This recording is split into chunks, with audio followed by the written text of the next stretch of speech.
We had the sign out in the yard today because had customers coming by picking up hatching eggs. Right now it's really hot out, so we shut down our website because the temperatures are too hot to ship hatching eggs.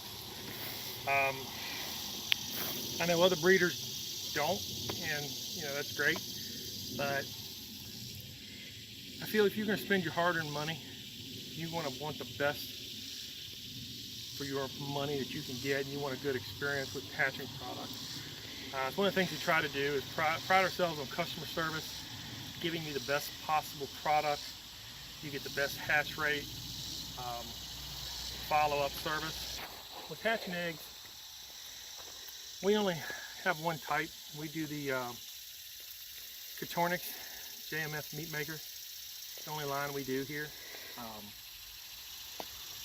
Like I said, we don't ship in the dead of summer because of the temperatures just get so hot. You figure how hot it is out here. Imagine the back of a tractor trailer that boxes in. You know it's reaching incubation temperature. Who knows how they're treating it. So we try to ship in the cooler months. I'm not saying that people don't have success buying hatching eggs dead of summer, but we just feel that to have the best experience, the best hatch, cooler weather. So when the temperatures get too hot, we just shut down the website.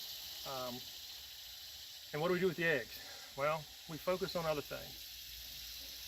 As I've said before in previous videos, we donate to Wildlife Rehabilitation Center here in Winchester, or Virginia. I'd much rather them use it to feed animals than to compost it, even though I do compost to help out with the moisture. And we still make sales to reptile, falconers, children, kids doing 4-H, FFA. We get some of those as well. So we're constantly finding other sources for retired breeders and extra eggs, and it's worked pretty well. So you guys enjoy, and we'll talk at you later.